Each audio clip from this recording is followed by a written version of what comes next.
देखो, तो आज हमारा टॉपिक क्या है? Class 8 force and pressure. अभी इससे पहले कभी तुम फोर्स के बारे में सुनी थी? नहीं? क्लास 7 में क्या फोर्स सर उसके बारे में पढ़ी थी? अच्छा ठीक है, देखो इधर। अभी तक जितना क्लासेस में तुम भी पहले पढ़ी होगी तो तुम बस इतना ही जानी होगी कि फोर्स क्या है। पुश और पुल। पुश और पुल, किसी भी चीज़ को खींचना या धक्का देना ही क्या कहलाता है? फोर्स कहलाता है। इतना ही तुम जानते थे। लेकिन अभी यही डेफिनेशन थोड़ा सा चेंज हो जाएगा। क्या हो जाएगा? देखो क्या हो जाएगा। N external agent in the form of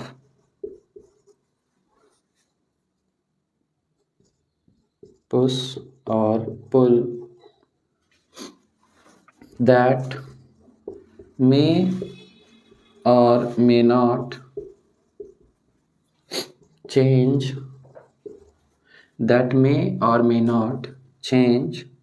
the हम लोग यहाँ लिखेंगे that may change the state or configuration of object is called force। देखो क्या बोलता है कि sir an external agent in the form of push और pull that may change the state और configuration of object is called force. देखो push और pull हम लोग प्रीवियस हाई लोअर क्लासेस में जानते थे। अभी भी हम लोग वही जानेंगे कि धक्का किसी भी चीज़ को देना या फिर किसी भी चीज़ को खींचना क्या कहलाता है? फोर्स। लेकिन यहाँ क्लास 8 में थोड़ा सा डेफिनेशन में चेंज आया। N external agent, external agent है, या तो इसको तुम देख सकते हो या नहीं भी देख सकते हो। कोई एक्सटर्नल फोर्स है, कोई एक्सटर्नल इन्फ्लुएंस है, कोई बाहर से कुछ चीज़ है जो बॉडी पे हम लोग लगाना चाह रहे हैं, उसके अंदर से नहीं है, बाहर से। ठीक है। इन द फॉर्म ऑफ पुश और पुल, पुश और पुल के फॉर्म में भी हो सकता है। अगर पुश और पुल के फॉर्म में नहीं भी होगा तो सिर्फ और सिर्फ इंटरैक्शन भी होगा, तब भी वो उसी कैटेगरी में जाएगा। दैट में चेंज द स्टेट और कन्फिग्रेशन, वो क्या कर सकता है? किसी भी चीज का स्टेट चेंज कर सकता है, अवस्था चेंज कर सकता है, या फिर कन्फिग्रेशन चेंज कर सकता है। जैसे समझने के लिए देखो, यहाँ पे ये डस्टर है ना, अब इसमें अगर हम हल्का सा पुश और पुल अप्लाई करें या फिर फोर्स अप्लाई करेंगे, देखो अभी अभी हल्का सा फ्लफी है, फुला हुआ है। अभी इसमें फोर्स अप्लाई करेंगे तो देखो इसका चेंज हो गया ना स्ट्रक्चर, मतलब कन्फिग्रेशन चेंज हो गया। कन्फिग्रेशन चेंज हो गया, क्यों चेंज हो गया? क्योंकि इसमें हम एक्सटर्नल एजेंट अप्लाई किए, मतलब फोर्स अप्लाई किए। दूसरा क्या हो सकता है सर? स्टेट चेंज हो सकता है। जैसे अभी यहाँ पे देखो ये क्या चीज में है? समय के साथ इस फ्रेम ऑफ रेफरेंस में ये रेस्ट में है, स्थिर है ना। अभी इसमें हल्का सा अगर हम धक्का दे दे, इसको उधर हम फेंक दे, पुश कर दे, तो ये क्या हो जाएगा? देखो मोशन में आ जाएगा ना, मतलब समय के साथ चेंज करेगा ना, अपना पोजीशन चेंज करेगा ना। तो यही क्या हो गया? External agent in the form of push और pull that may change the state और configuration of an object is called force. या तो स्टेट या कन्फिग्रेशन को चेंज कर दे, या इन्फ्लुएंस कर दे, या चेंज करने के लिए टेंड करे, तो उस एक्सटर्नल एजेंट को क्या बोलेंगे? फोर्स बोलेंगे। ठीक है। चलो हम लोग यहाँ पे वर्ड अगर देखोगे तो दैट मे चेंज लिखा है, जरूरी नहीं है कि चेंज कर ही दे। हो सकता है बहुत हम लोग फोर्स अप्लाई करेंगे लेकिन चेंज नहीं करेगा। ठीक है। तो इसका ये मतलब नहीं होगा कि सर कन्फिग्रेशन चेंज नहीं हुआ, स्टेट चेंज नहीं हुआ तो क्या फोर्स नहीं है? फोर्स है। इसीलिए डेफिनेशन में लिखते हैं दैट मे चेंज, जरूरी नहीं कि हमेशा चेंज कर ही देगा। जैसे अगर मान लो इस दीवार में यहाँ पे हम फोर्स अप्लाई करेंगे, हल्का फोर्स अप्लाई करेंगे तो दीवार को कुछ असर होगा? नहीं होगा। इसका क्या मतलब? हम फोर्स नहीं अप्लाई किए लेकिन यहाँ पे इम्पैक्ट नहीं हुआ, इसीलिए डेफिनेशन में मे चेंज लिखते हैं। ठीक है। आगे बढ़ते हैं। आगे बढ़ेंगे तो हमारा टॉपिक है सर फोर्स का क्या क्या एसोसिएटेड टर्म्स है, इसका फिर उसके बाद इम्पैक्ट देखेंगे। ठीक है। देखो पहले इम्पैक्ट देखते हैं, उसके बाद देखेंगे।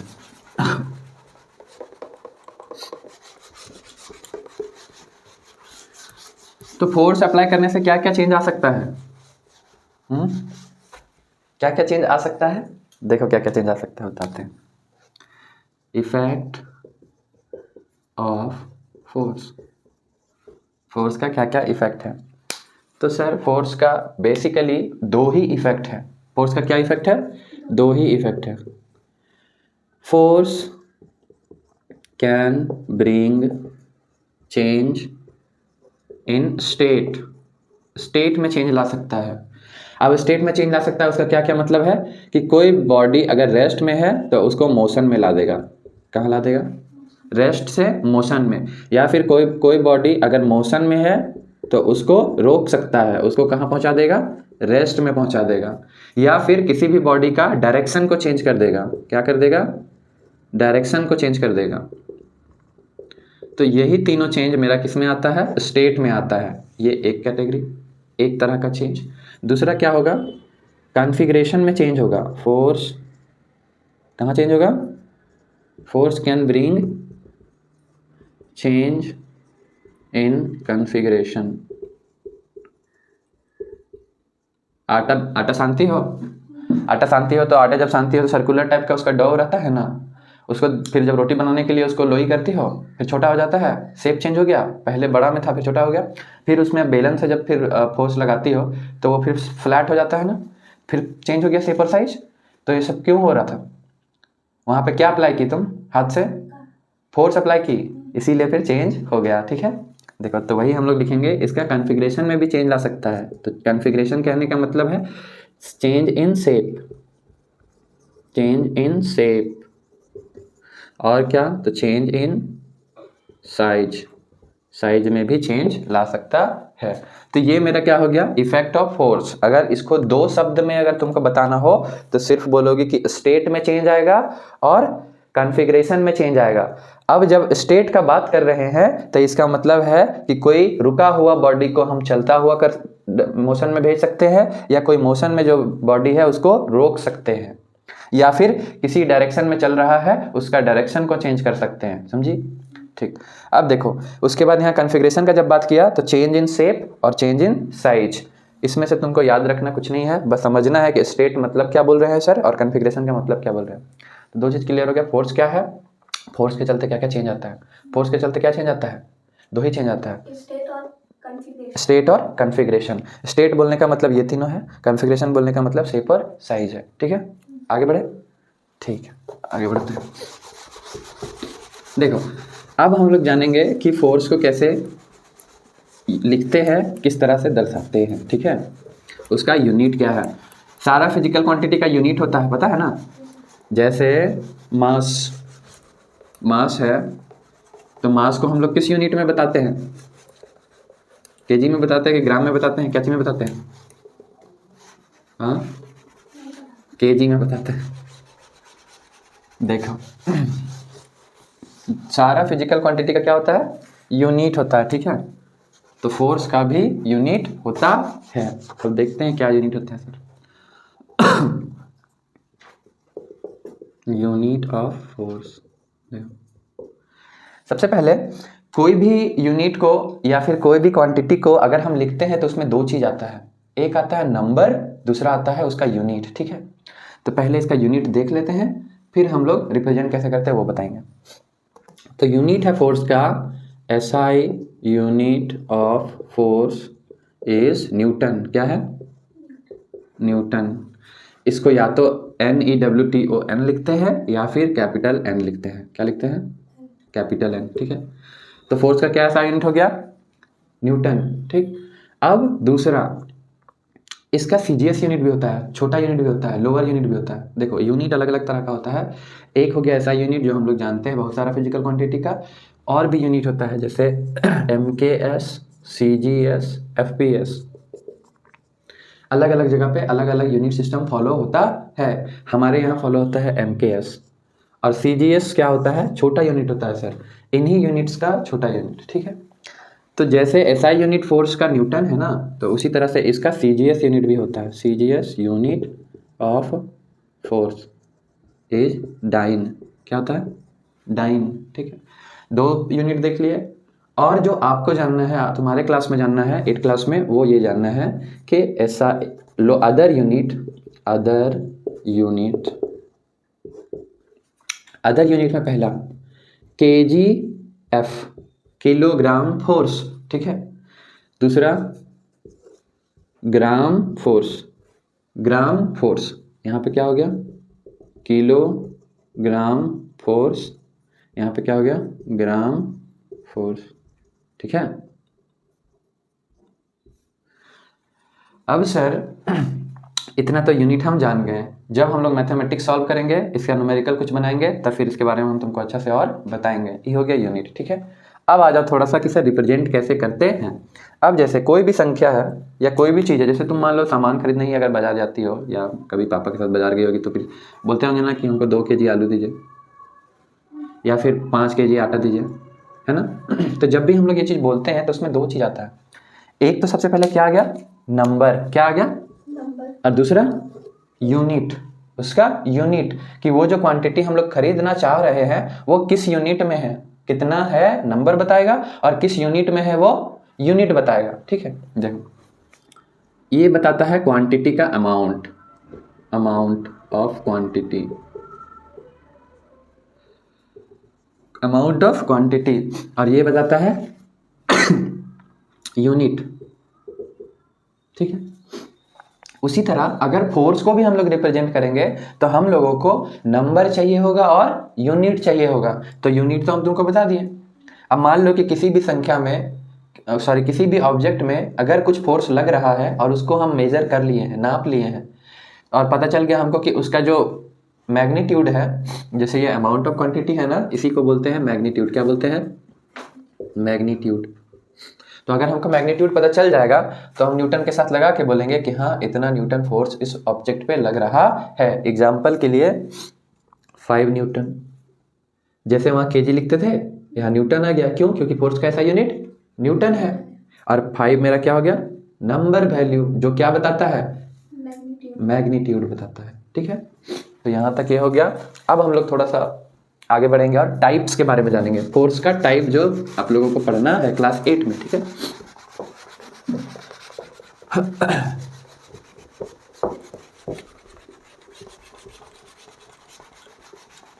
स्कूल में कहाँ तक पहुंची, 9 कंप्लीट हुआ ना, अच्छा ये 10 है, ठीक है। यहाँ पे पढ़ोगी उसके बाद उधर भी पढ़ोगी तो क्लियर हो जाएगा पूरा।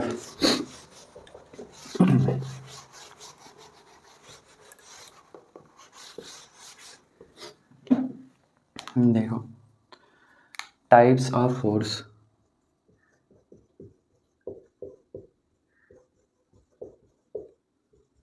देखो ऐसे तो फोर्स हमको पता चल गया।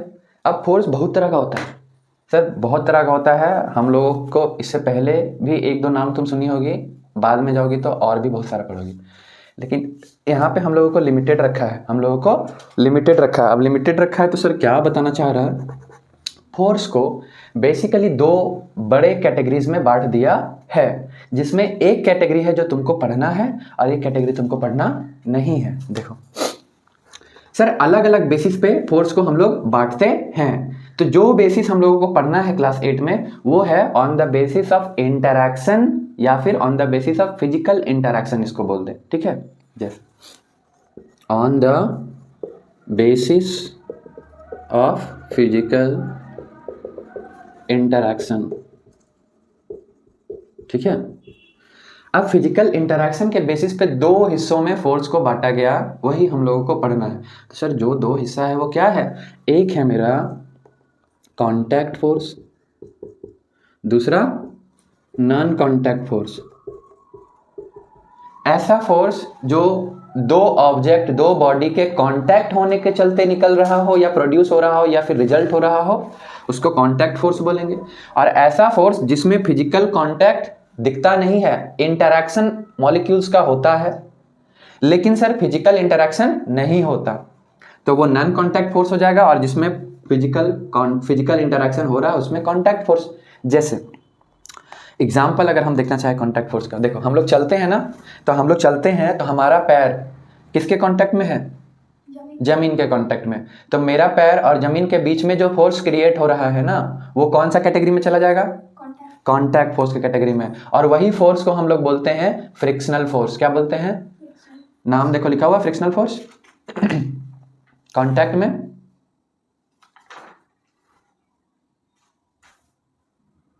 नहीं मिला, ठीक है छोड़ो उसको, इधर देखो कांटेक्ट फोर्स। दूसरा अभी थोड़ा देर पहले हम तुमको एग्जांपल लिए थे आटा सानने वाला, फिर गूंथ के फिर उसके बाद फिर लोई बनाने वाला, ठीक है।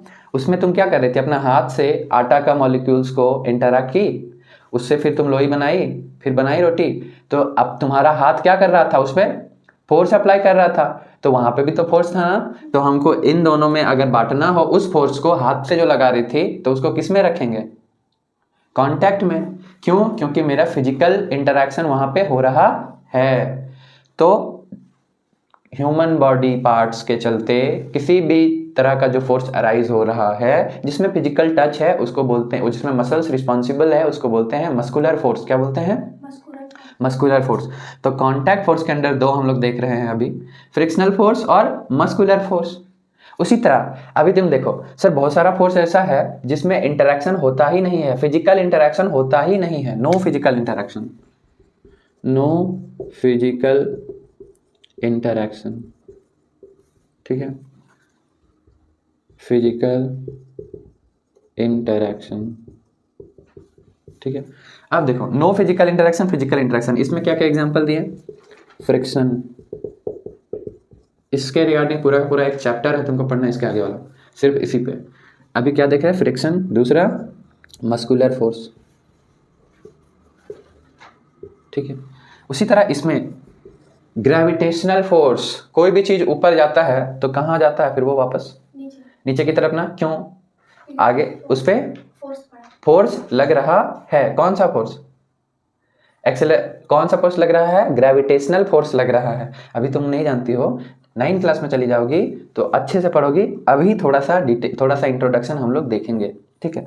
तो वो जो फोर्स रिस्पॉन्सिबल है किसी भी चीज को नीचे पुल करने का, तो उसी फोर्स को बोलते हैं फोर्स ड्यू टू ग्रेविटी। अर्थ के केस में, ग्रेविटी के केस में। अब देखो, अब मान लो पूरा का पूरा यूनिवर्स में यही चीज अगर हम देखें कि दो ऑब्जेक्ट के बीच में एक पुल है सर, मतलब एक ऑब्जेक्ट दूसरे ऑब्जेक्ट की तरफ खिंचाव फील करता है, उसी फोर्स को बोलते हैं ग्रेविटेशनल फोर्स।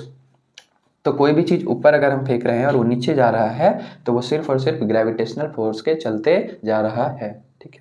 तो ग्रेविटेशनल फोर्स में कहीं तुमको दिखता है कि वो पकड़ के खींच रहा है या उसमें कोई टच हो रहा है? नहीं ना। तो इसका मतलब वो नो फिजिकल इंटरेक्शन है, इंटरेक्शन तो है लेकिन कोई फिजिकल इंटरेक्शन नहीं है। तो किसका इसमें एग्जांपल हो जाएगा? ग्रेविटेशनल फोर्स का। ग्रेविटेशनल। अब अगर तुम थोड़ा सा विजुअलाइज करो तो मैग्नेट से कभी बचपन में खेली हो? तो क्या मैग्नेट को आसपास अगर कोई भी मैग्नेटिक सब्सटेंस को लाते हैं तो उसमें क्या होता है? चिपकता है। तो क्या उसको हम टच करते हैं तभी चिपकता है कि सामने भी लाते हैं तो चिपक जाता है? सामने से चिपक जाता है ना।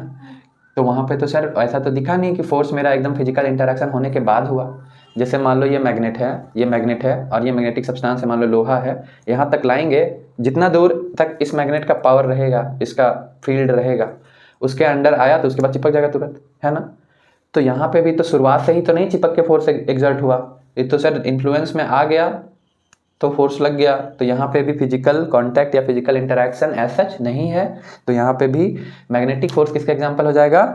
नॉन कांटेक्ट का, मैग्नेटिक फोर्स।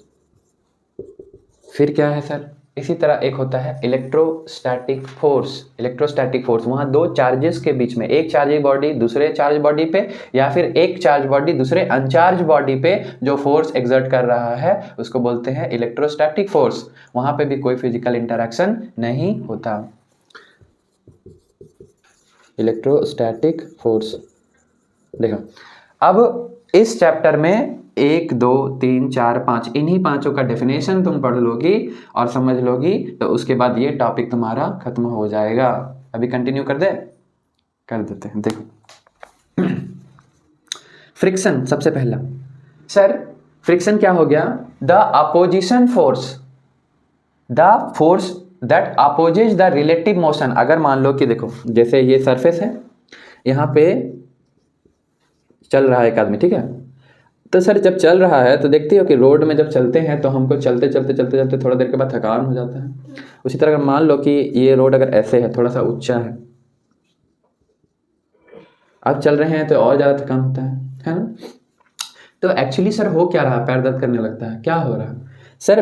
पैर जो हमारा है और जो सरफेस है इसके बीच में एक फोर्स क्रिएट हो गया जो कि हमारा मोशन को रोक रहा है। हम आगे बढ़ना चाह रहे हैं, उसको धीरे धीरे वो रोक रहा है। जैसे एग्जांपल के लिए अगर ये बॉल को हम अगर रोल कर दे तो कुछ दूर जाने के बाद रुकता है, इसका मतलब इसको कुछ तो रोक रहा है। तो ये बॉल और सरफेस के बीच में एक अपोजिंग फोर्स क्रिएट हो गया जो कि रिलेटिव मोशन को रोकता है, और वही फोर्स को बोलते हैं frictional force, force of friction. ठीक है। दूसरा मस्कुलर फोर्स, तो सर हमारे मसल्स के द्वारा जो फोर्स एक्सर्ट किया जा रहा हो उसी को बोलेंगे मस्कुलर फोर्स। तो आटा सानते हैं तो कौन सा फोर्स रिस्पॉन्सिबल है? Very good. Gravitational force, sir इस यूनिवर्स में किसी भी दो ऑब्जेक्ट के बीच में जो पुल फोर्स है, खिंचावट होने वाला फोर्स है, उसको बोलते हैं ग्रेविटेशनल फोर्स। द पुल और the attractive force between two body in this universe is called gravitational force. ठीक है। इसी के चलते कोई भी ऑब्जेक्ट ऊपर जा रहा है तो नीचे गिर रहा है। नीचे क्यों गिर रहा है? क्योंकि नीचे अर्थ को हम लोग कंसीडर कर रहे हैं हैवियर मास, और ऊपर जो चीज गया वो छोटा मास, तो छोटा मास किधर जाएगा? बड़ा की तरफ। उसके बाद मैग्नेटिक फोर्स, देखो मैग्नेट के द्वारा फोर्स एक्सर्ट किया, मैग्नेट से फोर्स एक्सर्ट किया, तो इसका डेफिनेशन कैसे बोलेंगे? The force exerted by a magnet, magnet के द्वारा जो फोर्स एक्सर्ट किया, the force exerted by a magnet to another magnet और a magnetic substance is called magnetic force. देखो एक मैग्नेट के द्वारा किसी दूसरा मैग्नेट पे जो फोर्स लग रहा हो या फिर किसी मैग्नेटिक सब्सटेंस पे फोर्स लग रहा हो, वही फोर्स को बोलते हैं मैग्नेटिक फोर्स। जैसे एक मैग्नेट दूसरा मैग्नेट को भी या तो खींच सकता है या दूर कर सकता है ना। और सर लोहा, जो आयरन सब्सटेंस है, निकल, कोबाल्ट, ये सब सब्सटेंस है, वो लोग में भी वो उसको खींचेगा ना। तो जो मैग्नेटिक सब्सटेंस है उस पर भी फोर्स लगा रहा है, मैग्नेट है उस पर भी फोर्स एक्सर्ट कर रहा है, और वही फोर्स को क्या बोलते हैं? Magnetic force. ठीक है। तुमको डिटेल में नहीं पढ़ना है, इस क्लास में सिर्फ जिक्र है, टाइप्स जानना था जिसके चलते जिक्र हो गया फोर्स का भी। ठीक है। इलेक्ट्रोस्टैटिक फोर्स, ये सर जिस तरह से एक मैग्नेट दूसरे मैग्नेट पे या फिर एक मैग्नेट दूसरे मैग्नेटिक सब्सटेंस पे फोर्स लगा रहा था तो उसको मैग्नेटिक फोर्स बोले, उसी तरह से इलेक्ट्रोस्टैटिक फोर्स क्या होता है? एक चार्ज बॉडी दूसरे चार्ज बॉडी पे या फिर दूसरे अनचार्ज बॉडी पे जो फोर्स लगा दे उसी को बोलते हैं इलेक्ट्रोस्टैटिक फोर्स। ठीक है। यही पांचों तुमको पढ़ना था। इसी के साथ तुम्हारा ये टॉपिक यहाँ पे खत्म होता है। अगला दिन तुमको हम ये क्लियर कर देंगे। ठीक है। प्रेशर इसको पढ़ के आना, रिवाइज करके आना, कल जितना भी तुम्हारा प्रॉब्लम होगा उसको फिर से हम लोग क्लियर कर देंगे।